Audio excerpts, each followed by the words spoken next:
புனிதமான ஒரு ஆணியாக அவர் மாறினார். இயேசு கிறிஸ்து உயிர்த்தெழுந்த பின்னரும் அவருடைய உடலிலே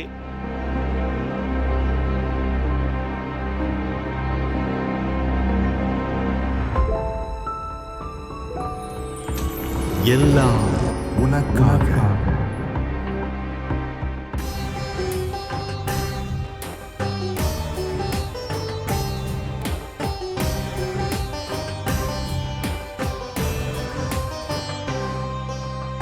ஆயத்தமாவோம் வா, தினமாயத்தமாவோம் வா, உள்ளத்தை திறப்போம் வா, நம் சிந்தனை தெளிவோம் வா.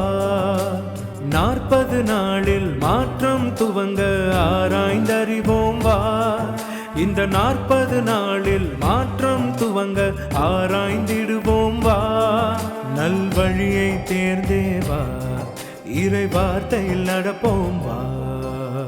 ஆயத்தமாவோம் வா, தினமாயத்தமாவோம் வா.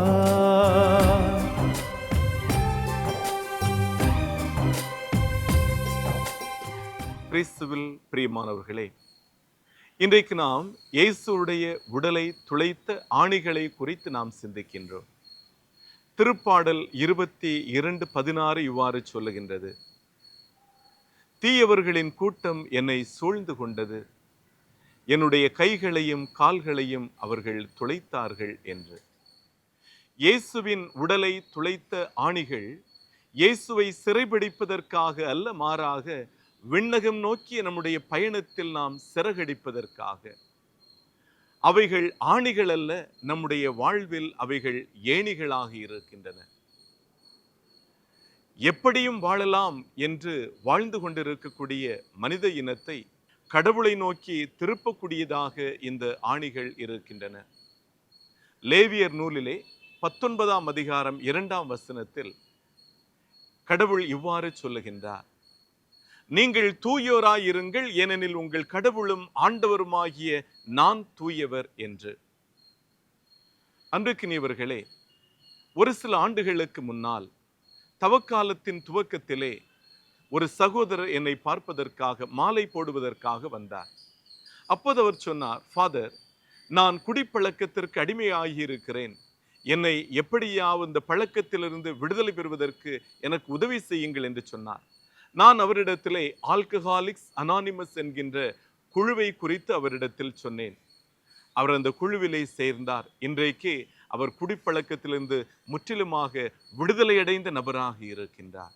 நம்முடைய பாவங்கள் இயேசுவை சிலுவையில் அறைந்த ஆணிகளாக மட்டுமல்ல, நம்முடைய பாவங்கள் நம்மை அடிமைப்படுத்தி சாத்தானுடைய அடிமைகளாக நம்மை மாற்றிவிடுகின்றன.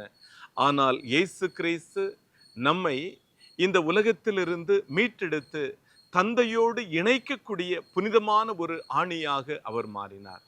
யோவான் நற்செய்தியிலே 8ஆம் அதிகாரம் 23ஆம் வசனத்திலே ஆண்டவராகிய இயேசு கிறிஸ்து சொல்லுவார்: நான் விண்ணிலிருந்து வந்தவன், நீங்கள் இந்த மண்ணை சார்ந்தவர்கள் என்று.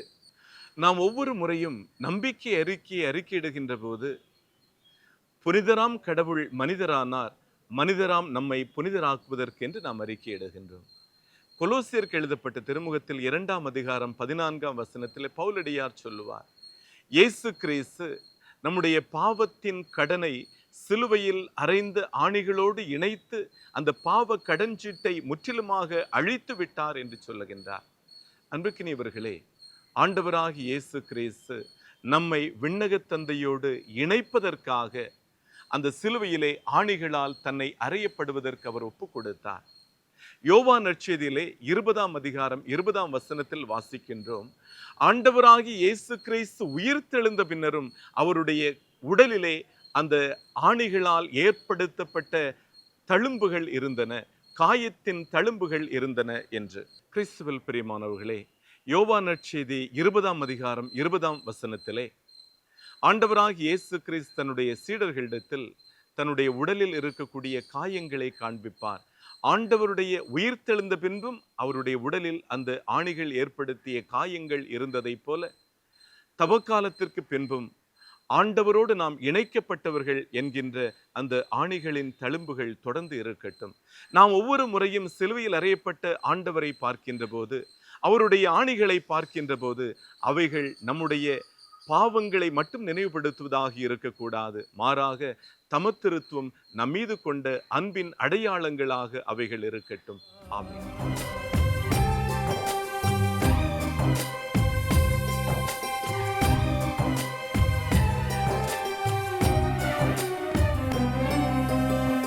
சாம்பல் பூசி சரணடைவோம், ஒற்றுமையாய் ஜெபித்திடுவோம், ஆற்றல் வேண்டி தவம் இருப்போம், உறுதியோடு நிலைத்திருப்போம், ஏழ்மை மாற உதவிடுவோம், உறவை காக்க முடிவெடுப்போம், வேதம் கூறும் வழி நடப்போம், இறைவனிலே இணைந்திருப்போம். ஆயத்தமாவோம், நாம் ஆயத்தமாவோம், ஆயத்தமாவோம், நாம் ஆயத்தமாவோம்.